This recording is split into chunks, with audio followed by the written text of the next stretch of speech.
Olá pessoal, bem-vindos a mais um podcast da Rafus Press, são Biblioteca Submersa dessa vez. E hoje a gente vai discutir um livro muito peculiar de um autor russo, soviético, né? Enfim, russo, chamado Pavel Florensky, né? Eu sei que a Rafus está agora no meio de uma campanha, né? Vai trazer pela primeira vez Red Oliver no Brasil, e a gente vai falar bastante dele nos vídeos futuros. Em breve vai ter uma live sobre o tema, inclusive, e anunciar algumas novidades também do projeto.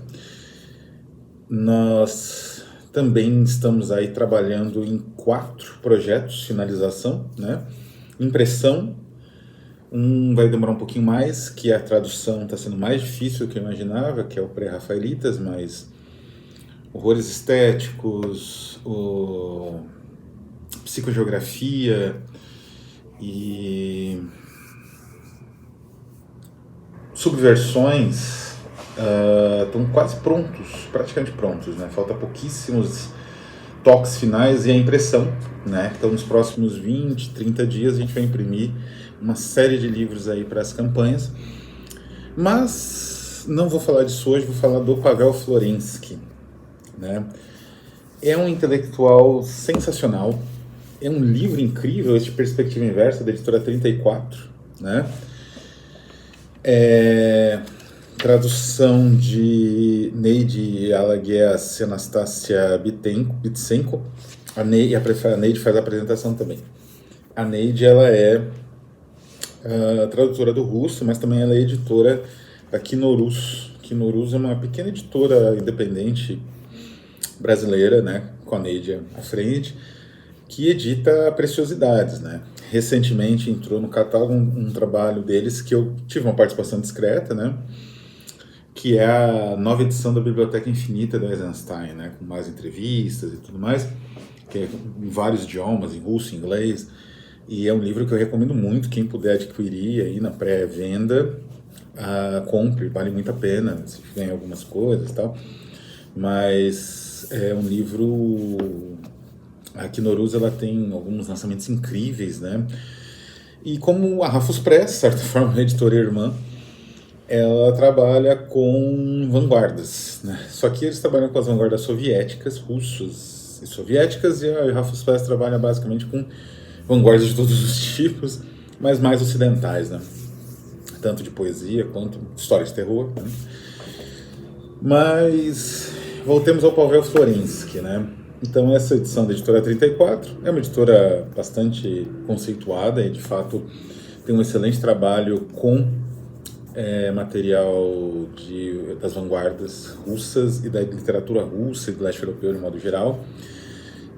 Não chega a ser, né, até porque não é a mesma proposta, né, não chega a ser uma Twisted Spoon, mas vai nessa direção, né, não é a mesma proposta que trabalha mais com o russo, e a Twisted Spoon trabalha com aqueles dificílimos idiomas do leste europeu, né? Tcheco, búlgaro, etc. Mas é uma excelente editora, de qualquer forma. E Pavel Florensky, A Perspectiva Inversa. Como vocês podem ver, é um livro breve, né? Tem lá suas 150, menos de 150 páginas, mas muita coisa é apresentação e dados biobiográficos, né? Da Neide. O grosso mesmo do livro é em torno de 120 páginas. E a Perspectiva Inversa trabalha com a questão central do livro, digamos assim, que me pareceu sensacional, e aí eu vou começar a traçar alguns paralelos, né, do Florensky, né? A questão central do livro, então, que é dividida numa parte histórica e numa parte teórica, né? Tem 2 eixos, né? Esse livro, na verdade, ele foi um relatório. É bom lembrar que o Florensky, ele começou a escrever um pouco antes da Revolução e durante a Revolução. Inclusive, ele foi professor do Vurruttemas, que é esse nome bizarro, né? É uma espécie de Bauhaus soviética. São as siglas soviéticas que sempre tem esse tom curioso quando são transcritas para outros idiomas, né? E o Vurruttemas era uma espécie de escola de design e arquitetura, síntese dos dois, na verdade, de arte também, que tinha uma pegada, não é bem semelhante, né? É muito própria a pegada do Reutemann, mas é paralelo àquilo que era desenvolvido pela Bauhaus, que era desenvolvido nos Estados Unidos pelo Frank Lloyd Wright, né? Como professor, no caso, e que era um esforço para alguns grupos artísticos, como The Stile, né, tentaram desenvolver isso também, um esforço de síntese entre aquilo que você tem no seu dia a dia, que é projetado pelo design e pela arquitetura, né, os ambientes, os espaços habitáveis, os elementos que te cercam, né, suas ferramentas ou coisa e tal, e então a vida e a arte, né, uma espécie de síntese. De certa forma, isso que a Bauhaus também propunha. Esses grupos, como eu falei, como The Stile e outros, né, grupos formalistas de arte, o Frank Lloyd Wright nos Estados Unidos e o Reutemann, né, na Rússia. E o Florensky, ele foi professor do Reutemann, né, numa parte de, justamente, acho que histórica, né, de análise histórica. Então. E digamos assim, como que se desenvolve então este livro, né? Ele é, na verdade, um relatório que ele fez, de certa forma, defendendo a arte, não é bem medieval, né? Essa arte bizantina russa, bastante representada por Andrei Rublev, né? O grande pintor de ícones, né? Essa arte de ícones, essa arte que tinha elementos da iconoclastia, que era um debate no Oriente, na Igreja do Oriente, na, digamos, teorização entre teológico-artística, por assim dizer, no Oriente, que era um debate mais frequente, né, que no Ocidente. Então, defendendo esse tipo de perspectiva como dessa obra da capa. Existe um trabalho de perspectiva aqui, essa é a defesa do Florensky, só que não é um trabalho de perspectiva convencional. E aí que vem a parte mais interessante, inclusive, que isso é levantado tanto na parte histórica quanto na parte teórica. O livro é uma tese perfeita, né? Em 140 páginas ele escreve mais do que certas teses de arte de 300 páginas aí que se vê rolando por aí nos departamentos de pós, né? Existe uma perspectiva ideal, existe uma perspectiva avançada, uma perspectiva que corresponde à realidade como ela de fato é em arte, não é? Essa observação que vem desde Platão, né? Desde a questão dos pintores, né? Daquela disputa dos pintores e tal, que existe em Platão, da verossimilhança e da realidade, né, da verdade e da verossimilhança, também existia em Aristóteles, né, essa discussão sempre esteve em voga nas questões estéticas desde os primórdios, princípios, né, de organização mais densa e menos fragmentária da filosofia. Ele retoma, só que de uma maneira muito própria, porque aí que está, matematicamente ele usa elementos para provar, né? Ele usa, se não me engano, o Mar e o Cantor, né? É o Mar, que é o conhecimento e o equívoco, ensaio sobre psicologia da pesquisa, né?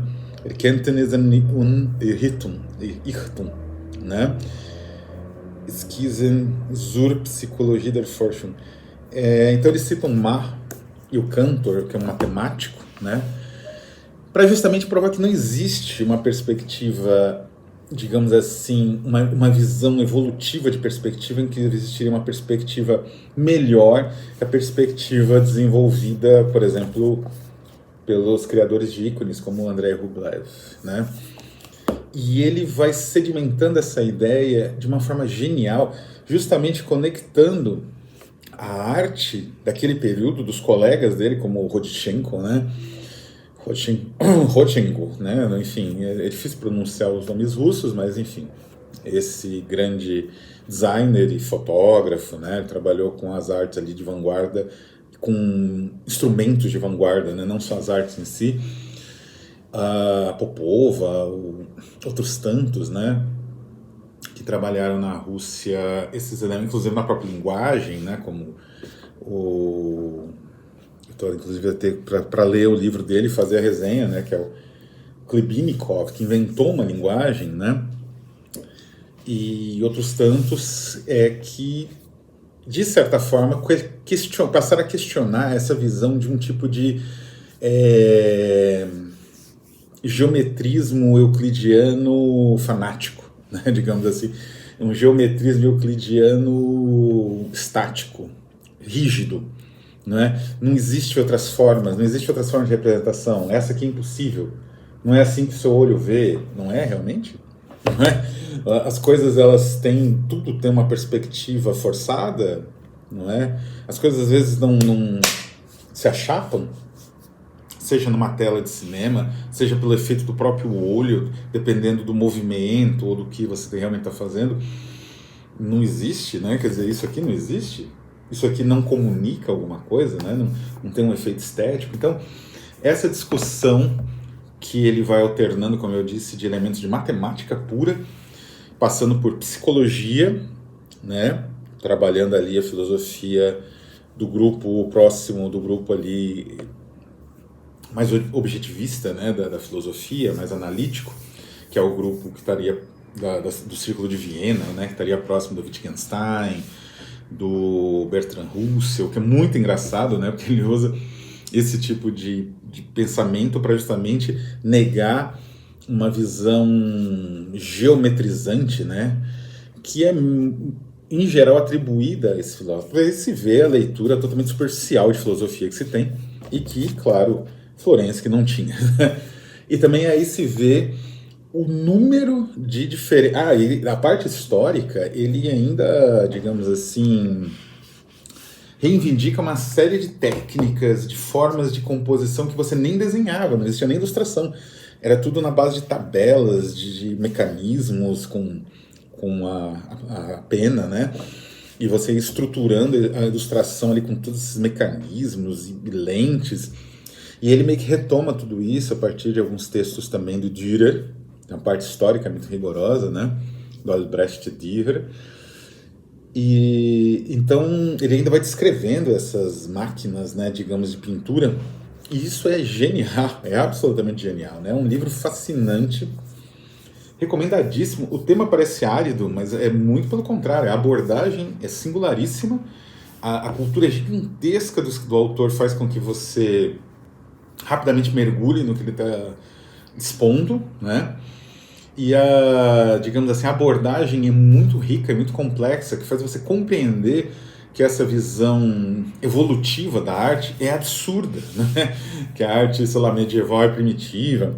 Uma visão que vem, e ele identifica isso historicamente, vem de Kant e dos iluministas, né? Essa visão persiste, né, até hoje, de certa forma, que digamos, a arte medieval era pobre, era feia, era simplificada, não é? Que essa arte dos ícones russos, que já não era a Idade Média, era já no Renascimento, Andrei Rublev, né? No período similar ao Renascimento, né? Essa era uma arte pobre, uma arte de pessoas, sei lá, que não tinham capacidade de fazer um desenho ali, como a Escola de Atenas, ou coisa do gênero, né? E ele vai justamente atacar isso, ao mesmo tempo reivindicando o que a modernidade fazia, os colegas dele do Habermas, né? Futuros colegas, eu não lembro se quando ele escreveu esse livro ele já era professor, né? E evocando a complexidade do passado, demonstrando essa complexidade, exatamente com essa ideia da perspectiva inversa, que é uma ideia muito rica em arte, né? Que existe em fotografia, né? Que é você tentar entender a perspectiva de uma forma diferente daquela consagrada, aquela perspectiva espacial de linha de horizonte e tudo mais, né? De ponto, não sei onde, linha do horizonte.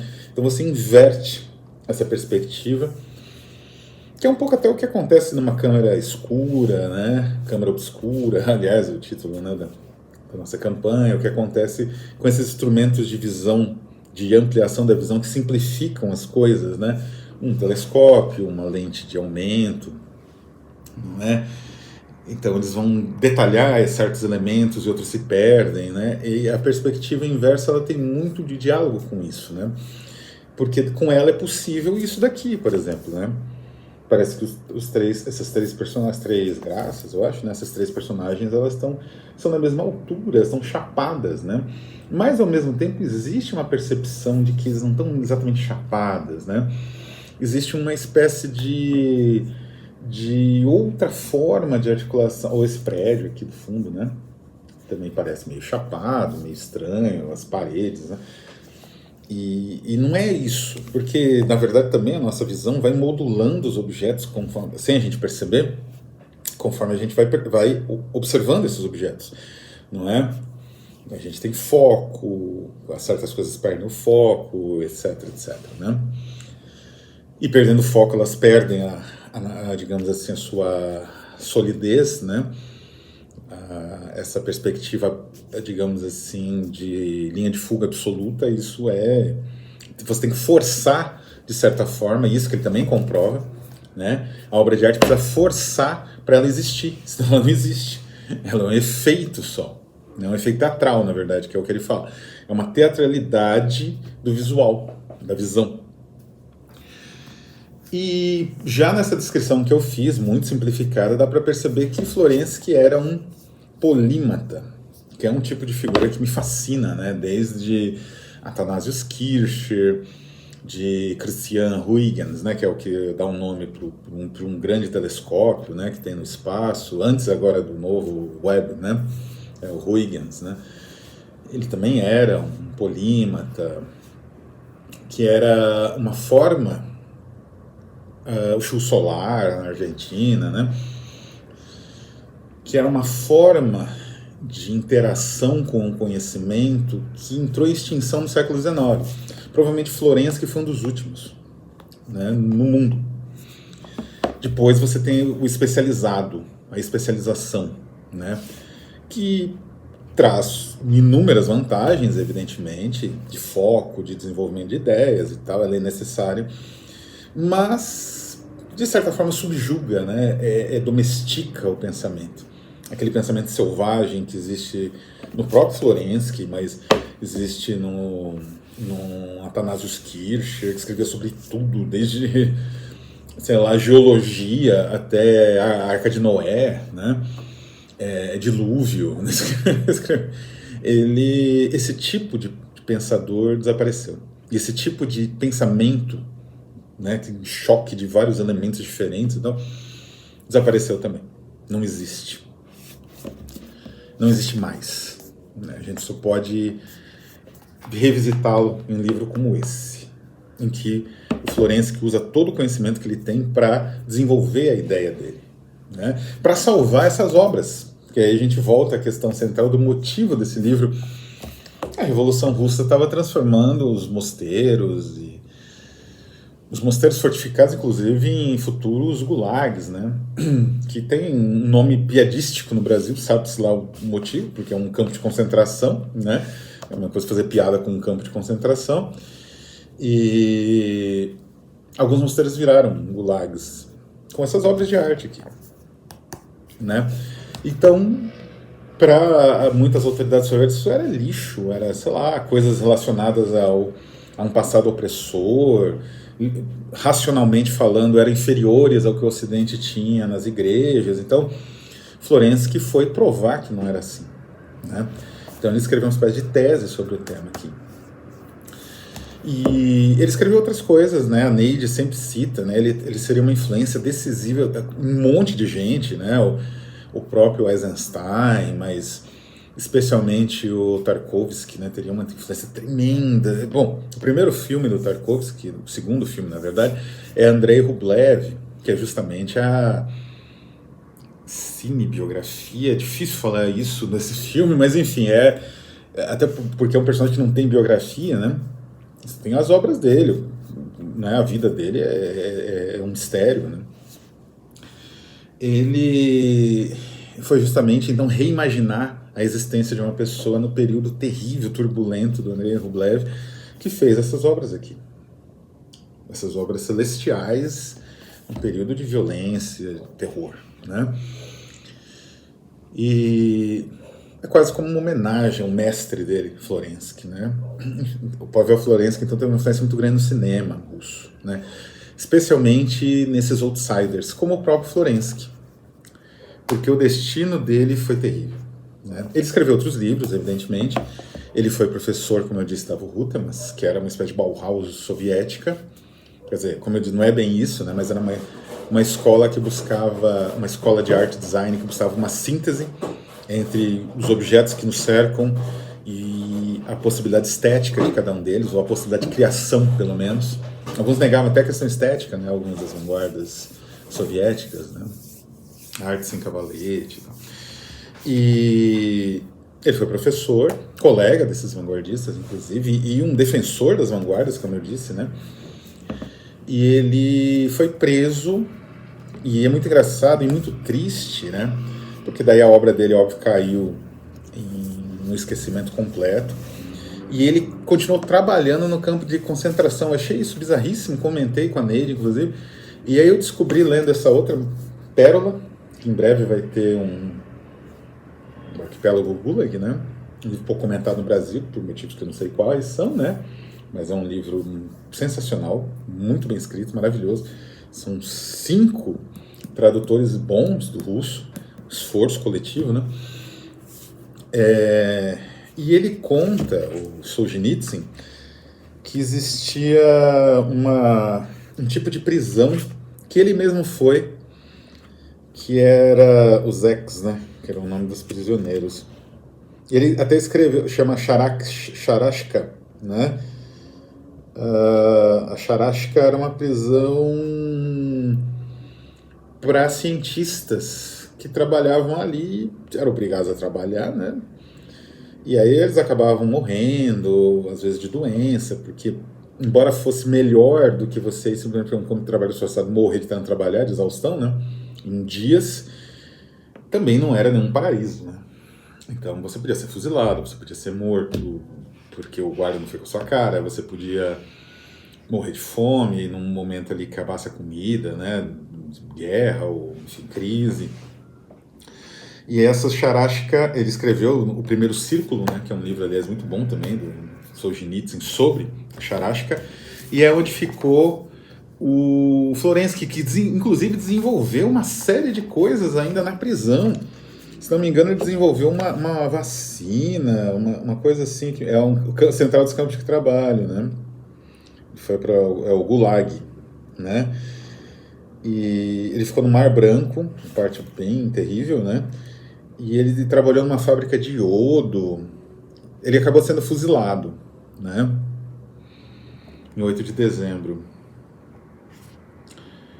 de 37, já no auge do tribunal, né?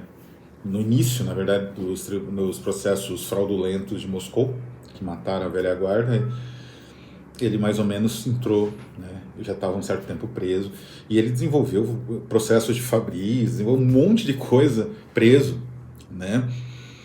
Então era um homem de uma genialidade incrível, e o fato dele ter trabalhado no Rutemas, né, e ter tido uma função importante ali como teórico, aproxima muito ele do William Morris.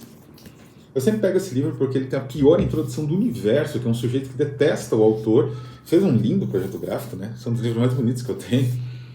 Mas como ele detesta o Morris, ele escreveu um monte de absurdo, né? O tal do Gustavo Piqueira, tal do sujeito aí, e nada analítico, né? Tudo porque, como ele detesta o autor, foi da cabeça dele. Esse autor é horrível, ele é elitista, ele fazia coisas de decoração, olha que bobagem. Muito melhor era o discípulo dele, que é 10 páginas da introdução, sei lá, 5 páginas da introdução, que é um texto desse Piqueira sobre o discípulo do Morris, para ele não falar do Morris, porque ele detesta o Morris, né? Mas tanto Morris quanto Florensky tinham uma visão, não digo parecida, mas eles tinham uma visão que era uma tentativa de exorcizar uma espécie de narrativa triunfalista se não da razão, que não era bem o alvo nem de nenhum dos dois, uma narrativa triunfalista de digamos assim, de uma teleologia, né, de uma finalidade para a história absoluta. Então a história progride e você chega num ponto superior ao passado. Isso, para eles era o fim da picada, eles não conseguiam concordar com essa visão. E cada um desenvolveu da sua maneira uma crítica a isso. Como o Morris era um homem do século XIX, ligado aos pré-rafaelitas, né, que eu já comentei várias vezes aqui, a crítica do Morris era historicista, um pouco até menos que a do mestre dele, dos dois mestres deles, né, que eram o Carlyle e o Ruskin, que esses buscavam na Idade Média um exemplo, né, de uma sociedade sem classes, ou de uma sociedade mais humana, ou que o trabalho tivesse uma outra valorização e tal. Ele sabia que não era bem assim. Os textos que eu traduzi, que vão ser publicados em breve, né, vão ser também impressos em breve, mostram bem isso, mas ele ainda tinha bastante essa questão histórica, né, da Idade Média. O Florensky não, ele já era uma questão, como eu disse, matemática, lógica, relacionada aos sentidos, relacionado à apreciação da arte contemporânea, né, que ele defende, que ele fala ali, como ela se aproxima, de certa forma, não é, as visões, né, a maneira como trabalhava o Rodchenkov ou outros, né, artistas soviéticos do cubo-futurismo, ou o próprio, como mencionei aqui, Khlyabinnikov, né, na linguagem, como digamos assim, esses trabalhos vanguardistas se aproximavam, de certa maneira, de um universo mais rico, de visões diferentes, que era esse universo oriental, digamos assim, né? Que não seguia, né, aqueles padrões quase que férreos, né, que um próprio Dürer foi obrigado a seguir. Ele não seguia, né, mas ele era obrigado a dizer que seguia, né, de perspectiva, disso, daquilo, outro. Então é uma crítica a isso, né, é aquela crítica não imbecilizada desses olavistas ou desses direitistas da modernidade, mas uma crítica que se aproxima da crítica marxista, da crítica da escola de Frankfurt, da crítica de Jean Deleuze, né? Mas muito tempo antes, e de uma forma, de certa forma, muito mais saborosa de se ler. Então é isso. Vai aqui minha mais alta recomendação, uma das leituras do ano. Eu li bem no início do ano, mas já é uma das leituras do ano. A Perspectiva Inversa. Procurem, é um livro barato, curto, né, mas não é muito fácil de ler, mas enfim, vale a pena. E aos bibliófilos, procurem a nova edição em pré-venda, né, do livro da Eisenstein, a biblioteca não é do Eisenstein, mas é sobre, né, a biblioteca de Eisenstein, da Knorus, da tradutora, né, da Neide Yalaguias. E quem puder apoiar o nosso projeto de tradução pela primeira vez no Brasil dos contos de Red Oliver, que é um dos grandes aí, digamos assim, autores do horror menos conhecido, mais independente, né? Esse é o meu gato revoltado com a gravação. Apoiem, né? Ou divulguem, enfim, mas conheçam, né? Tem muito na página da campanha tem bastante link, vídeo, muito material informativo, absolutamente de graça. Vocês podem entrar lá e conhecer o autor, pelo menos, e tal, e isso já vai ser muito bom, tá certo? Então é isso, um abraço a todos e até a próxima.